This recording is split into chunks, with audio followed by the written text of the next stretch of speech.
এখানে ইঁদুরদের আব্বু তার বাচ্চাদেরকে বিড়ালের আক্রমণ থেকে বাঁচার নিনজা টেকনিক শেখাচ্ছিল।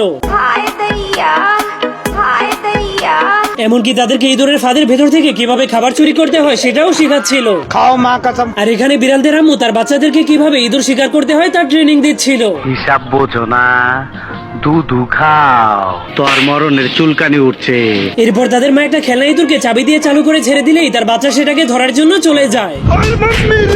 কিন্তু সেটাকে ধরতে গিয়ে তার বাচ্চার অবস্থা অনেক খারাপ হয়ে যায়। ঠিক তখনই একটা চালাক ইঁদুরের বাচ্চা ট্রেনিং এর হাত থেকে বাঁচার জন্য চুপচাপ ঘর থেকে পালিয়ে যায়। এমনকি একটা বিড়ালের বাচ্চাও সুযোগ পেয়ে ঘর থেকে পালিয়ে যায়, যার কারণে তখনই তাদের দুজনের সামনাসামনি দেখা হয়ে যায়।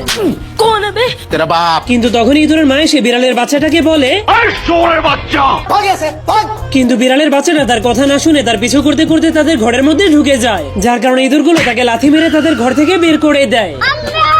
এই জন্য সে কান্না করতে করতে তার মায়ের কাছে গিয়ে ইঁদুরদের নামে বিচার দিয়ে দেয়, যা শোনার পর তার মা অনেক রেগে ইঁদুরগুলোকে মারার জন্য চলে যায়। কিন্তু তখনই সেই ইঁদুরের বাচ্চাটা লুকিয়ে লুকিয়ে বিড়ালের বাচ্চাটাকে ডেকে তাদের ঘরে নিয়ে যায়। এরপর গান বাজিয়ে তারা দুইজন মিলে নাচতে শুরু করে দেয়। হায় হায়, হয়ে হয়ে, হায় হায়,